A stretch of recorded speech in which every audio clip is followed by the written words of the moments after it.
We start with Franklin Regional, and the Panthers engineered a remarkable late rally against Armstrong, which included recovering an onside kick.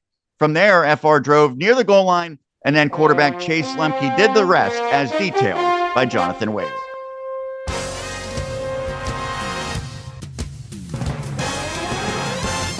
The Panthers have no timeouts left. They give it to DePiel. So Lemke's going to run it around the near side. Lemke's got a lane. Lemke will dive. Touchdown! 2-yard touchdown run by Chase Lemke with 34 seconds left. And that was close, but he runs it in. A 2-yard touchdown run by senior quarterback Lemke. It's now 27-26 Franklin Regional. Couple of seniors continuing to lead the way offensively for Franklin Regional. Kyle DuPill rushed for 200 yards again. And Chase Lemke with the big touchdown right there. Franklin Regional takes the lead. Yeah, and they barely hung on for a massive victory for the Panthers. Armstrong, last play of the game. It was that close, man. They almost got, not necessarily a Hail Mary, but close enough. Yeah, almost had Jaden Daniels results.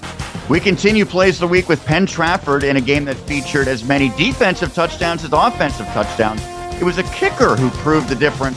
Freshman Jack Miller delivered a clutch field goal, a couple of them actually, but this one as time expired in the first half, with myself and John Bainbridge providing the commentary.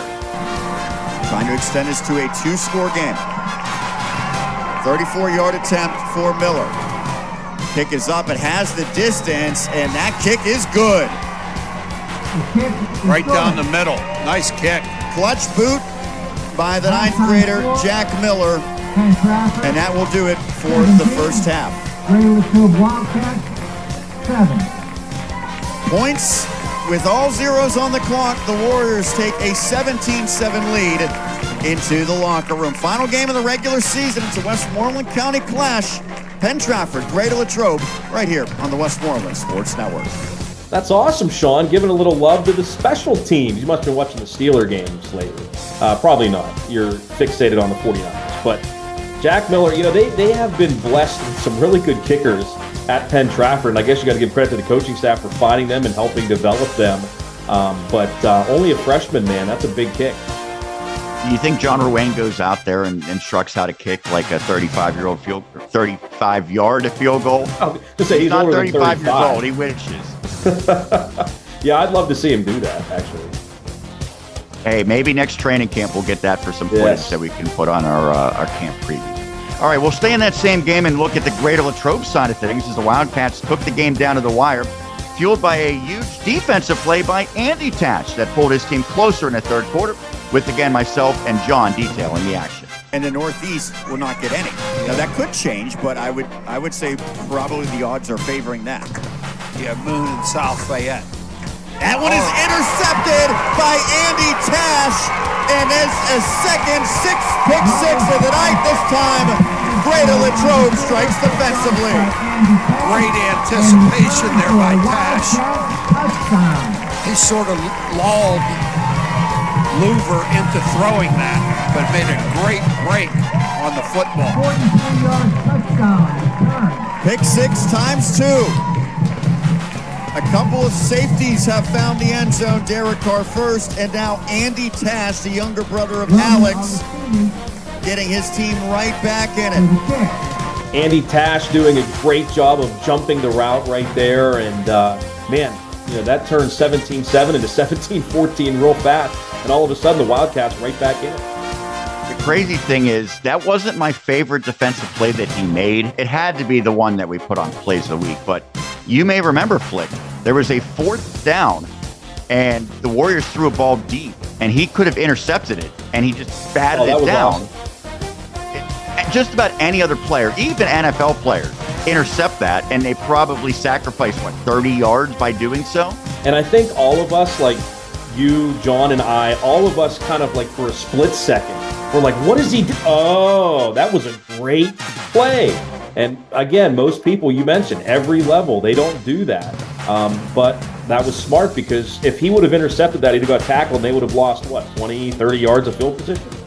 Yeah, but instead a turnover on down. So he had a big game for the Wildcats, including that pick 6. We continue plays of the week at Greensburg-Salem, and the Golden Lions earned a massive win against Southmoreland last Friday. The defense had a big hand in that. Peyton Chismar notched another pick 6. We had a few of them now that padded the home team's lead in the third quarter, with Dave Franzak and Roger Downs setting the scene. Just add that to the list of injuries tonight. Play clock winding down for the Scotties. Pass. Take the handoff. Thrown, it's intercepted. Chismar, Peyton Chismar, touchdown.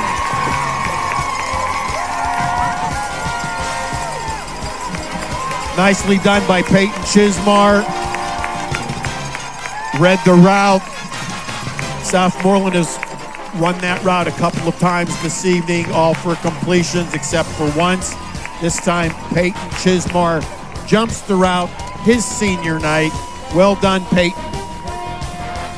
So one Chismar takes a pick 6 to the Haas, and then you got Brody Chismar, his brother, throwing 2 touchdown passes. So a big game for the Chismars, and a big win for Greensburg-Salem at Offense. And a big win for pick 6s. We had so many of them. We mentioned, of course, there was a couple in that Penn Trafford-Greater Latrobe game, and then, of course, Chismar there. Big play for the Golden Lions. Well, it came at the expense of our next team for plays of the week, Southmoreland and the Scotties. Well, they responded quickly after that, courtesy of Cam Phillips, whose long run got them right back in the game, with Roger providing the play-by-play. Yes. 3:35 remaining in the quarter number 3.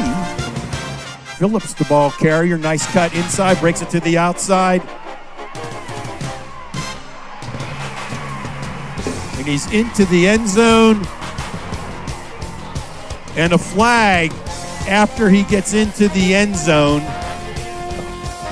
How about it? Roger calling the touchdown. Yeah, I mean, he's a color analyst, and do we ever know what the flag was for? I don't know. I think it was like a unnecessary block in the back after Phillips basically had gotten into the end zone. So I have to say why Roger was calling, maybe not specifically. I'll just leave it at this. Roger says that there was chili at halftime. Dave Franzak ate some of this chili, and then he just disappeared for a while. He came back, but he disappeared for a while to use the facilities. But he's A-okay now. He is fully recovered. So yeah, Roger got his moment. Roger got his moment in the sun. So who knows? Maybe that will be his next. He even thanked everybody else that was helping him. Yes, he did. Yes, he did. Well, we thank him as always. He was he gets a game ball, I believe. That was the message, right? Franzak's giving him a game ball. And then, of course, we had Seton Hill the next day at Offit, and everyone was like ribbing him, joking around a little bit about his play-by-play. Yeah. Well, I had to be on my A game there because Roger was looming. No doubt. Nonetheless, we continue plays of the week with York, and Raiden Kuroda. He finished his Cougars career with a stellar game against Derry area. He wasted no time in establishing himself with a bomb to Aiden Schaefer in the first quarter, with John Flickinger and Bob Lisinski on the call.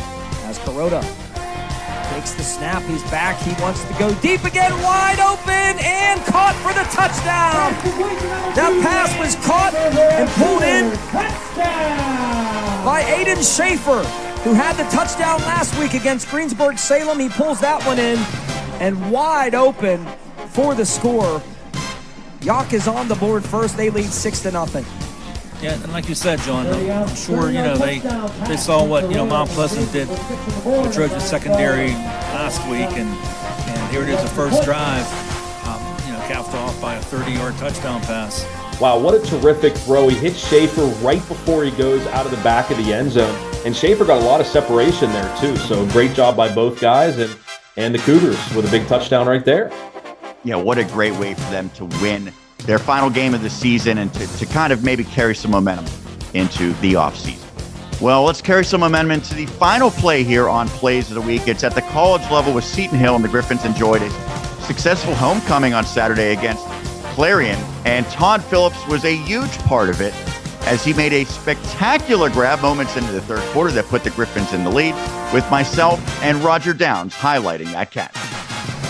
That was almost certainly going to yield some points on that drive for the Griffins. Big shot here to Phillips, and he makes the catch! There goes Phillips, and he will score an 80-yard touchdown.